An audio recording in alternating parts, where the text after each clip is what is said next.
Welcome everybody to the 40 Finance channel. My name's Jeff Beers. Today I'm going to be looking at Disney stock after the most recent earnings call. And the question right now, of course, with Disney is how well can they survive this pandemic?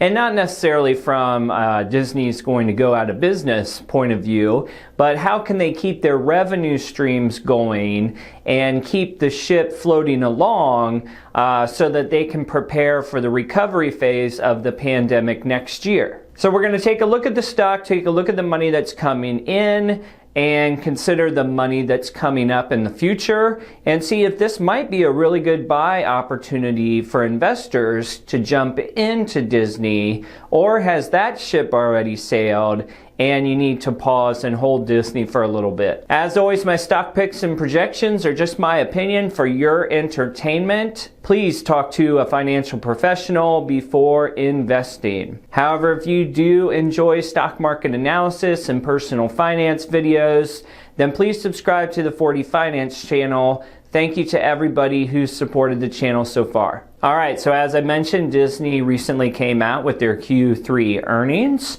And I think most analysts understood what was happening with the park closures and all those things. And yet Disney actually came in and posted a little bit of a surprise.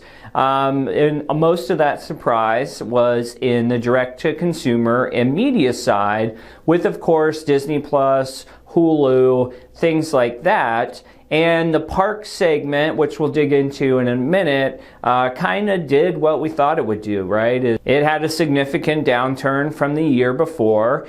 And I guess generally speaking, it's hard to imagine that the park segment recovers until there's some very, very positive news on the pandemic side. And credit to Disney, they're not wasting time waiting for that moment to occur. They're controlling what they can control. And they've really doubled down on some of the Disney Plus, the direct-to-consumer, the media offerings, and doing what they can to drive incremental revenue. It's not going to make up for a huge segment like parks, but they're doing what they can to try to scrap together a business plan in these crazy times. All right, taking a look at the stock today, price is at $129.93. And you see below in the green boxes, 52-week range of $79 to $153. You have a P ratio today of 51.22. And Disney typically does have a dividend. However, that has obviously been suspended here with all of the shortcomings on the revenue side. And you look over to the chart on the right, and you can see that's a year-to-date chart. So started here January of 2020. That's when Disney was riding at that $150 range. We obviously had the pandemic lows. And while it's bounced back some, in fact, more so here recently, Disney is still below the highs that they had in January. So right off the bat, even with this chart, you can see that there might be an opportunity for Disney simply because a lot of other stocks that have run up after the lows in March are actually trading higher. A lot of the technology stocks are trading higher than they were in January. Couple notes at the top, forward PE of 49.75, trailing 12 months revenue of $69 billion. This is a monster company. You got cash on hand of $23 billion. Debt load currently sits at $68 billion.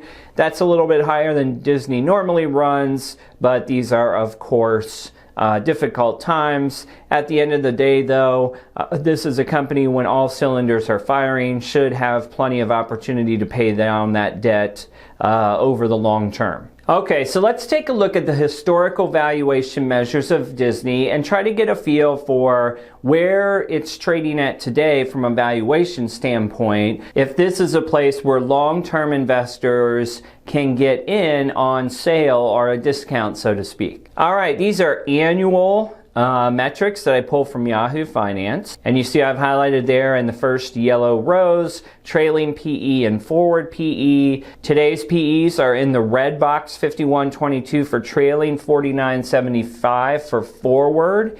And if you go across to Disney's history, from a trailing PE standpoint, we are certainly trading much, much higher than we've seen for the past several years. But if you go down to the next highlighted rows, price to sales, price to book, you can see that there is a little bit of an evening out in those metrics where you're not quite paying as much as a premium through those metrics as you were on the PE side. And obviously what's difficult to project right now from a PE standpoint is that earnings column and the profit column. We know that those are going to be down this year. So that's not necessarily a surprise. It's the concept of the future years that we're really worried about. So in this case, while PE is generally alarming with Disney from a valuation standpoint, we do have to keep in mind that some of these wrongs will turn into rights slowly over time. All right, now let's take a quick look and see what the best performing analysts and tip ranks have to say about Disney. If you're interested in learning more about tip ranks, I'm a paid subscriber. My affiliate link is in the description if you're interested in learning more and potentially supporting the channel. So what I always do with tip ranks here, off to the left, you got your 5-star analysts. 4 and 5 star, I think, is what I sort by. So all of these folks at least have a pretty good reputation. And then we try to look for the ones that have posted recently. So if you go to your far right where you see date, you see that all of these projections came in 2 to 4 days ago. So everything here is pretty fresh. Then if you take your eyes into the middle on the buy, sell, hold, you see that you have mostly buys, a couple holds, and there is one sell in there. The price targets in the next column over generally range in the 135 to 150 area. So on today's stock price, that's anywhere from, call it 4% to 12 or 13% range from today. So not a ton of excitement in Disney stock. But you do have quite a few buys and holds from the best performing analysts. All right, anytime an earnings report comes out, one of the things that I like to do is dig into the revenue stream, see where a company is making their money, make sure that there's no surprises, and perhaps more importantly, look for some trends that might give us an advantage in investing in the future. And this is right out of Disney's earnings report, and it's for the third quarter. Now, I went ahead and highlighted, if you look off to your right, I went ahead and highlighted the 9 months ended column. The actual quarter sits off to the left. And while that's just as important to look through there and see how things are trending, I kind of like to go year to date, and that's just my preference. I'm sure people have different ways of looking at it. But here we go from a year to date perspective, and you see the orange box that I kind of highlighted, that parks, experiences, and products. And if you start on the quarter ended, parks, experience, and products is down 85% for that one quarter, which is obviously a devastating blow, but one I think most of us expected. However, if you push off to the right and you look at 9 months ended, you can see that, as bad as things are, you're only down 29% in a 9 months period year over year. That's not awesome, but it's also not as bad as we saw in this past quarter. And don't forget, the most recent quarter, which is 3 months long, essentially ran from March 27th to June 27th. I don't remember exactly when the parks opened in limited capacity, but at least in my personal experience, the month of June, I noticed a lot more businesses open. So we'll have to see, they're going up against the summer quarter next.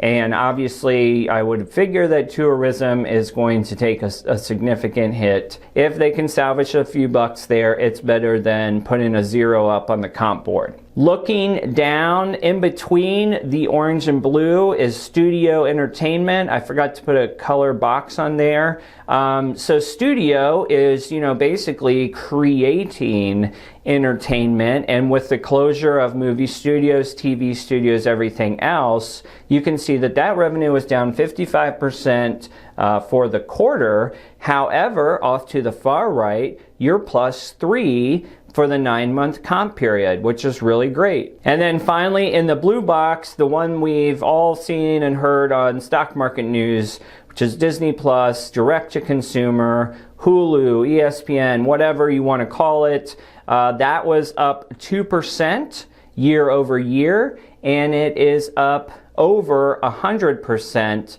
for the 9-month period. So obviously this is where Disney has put their focus, and there's a little bit of, I would say, environmental factor in there that people have been more interested in the offering. But good news nonetheless.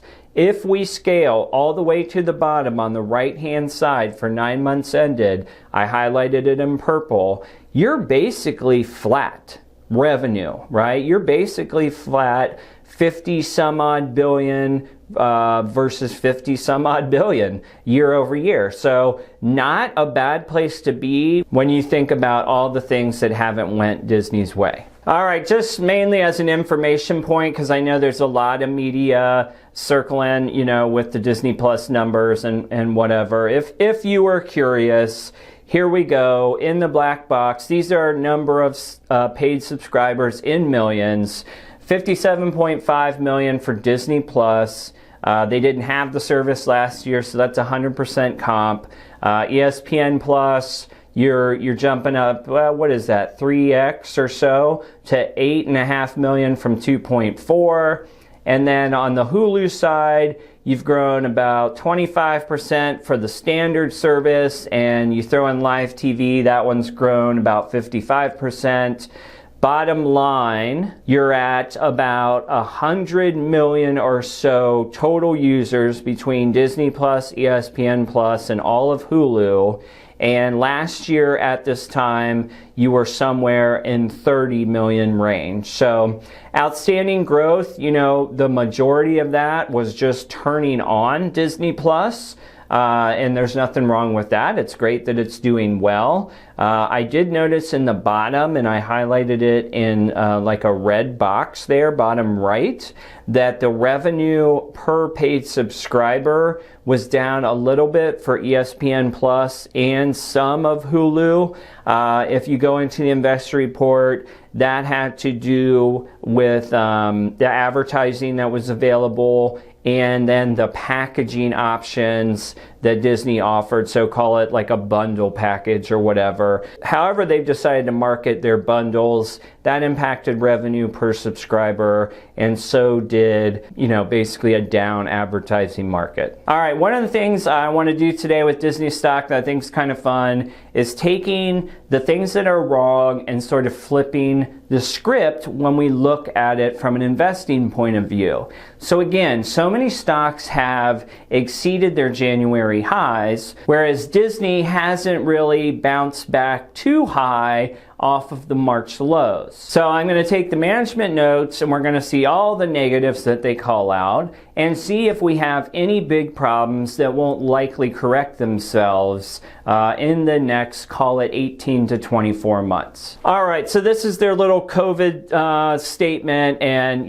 none of this is a surprise to anybody watching. Impact of COVID and measures to prevent its spread are affecting our segments. No shocker there. Now, let's start breaking into this and decide which one of these is curable, so to speak, mostly with time. Most significantly at Parks, Experiences, and Products, where we closed our theme parks and retail stores, some of which have now opened, suspended cruise ship sailings and guided tours, and have seen an adverse impact on our merchandise licensing business. All that because of COVID. My bet is 18 months from now, if we're blessed with the work of science and many smart people, everything that's in that line does a complete 180. Next up, they canceled theatrical releases and suspended stage play performances at studio entertainment and have experienced adverse impact on advertising sales at media networks and direct to consumers. As we know, it's hard to tape a TV show when you cannot stand 6 feet close to someone. And not too many companies are advertising when their revenues are in the trash can, right? So I expect a 180 there. Next, we have deferral or cancellation of certain sports events and suspension of production of most film and television content. Again, this time next year, we're probably not going to have that problem. The most significant impact in the current quarter from COVID was an approximately $3.5 billion adverse impact on operating income at our parks, experiences, and products segment. Talked about that in the beginning. Can we get $3.5 billion back in the next tourist season? Hopefully. Finally, there at the bottom, in total, we estimate the net adverse impact of COVID was approximately $2.9 billion. All right, so $2.9 billion. Glad I'm not stuck with that bill. But for a company like Disney, that's manageable. It's not good news. And don't forget, even in this 9-month period with all the things that have happened with COVID, they've still generated $50 billion in revenue. So not the worst thing in the world.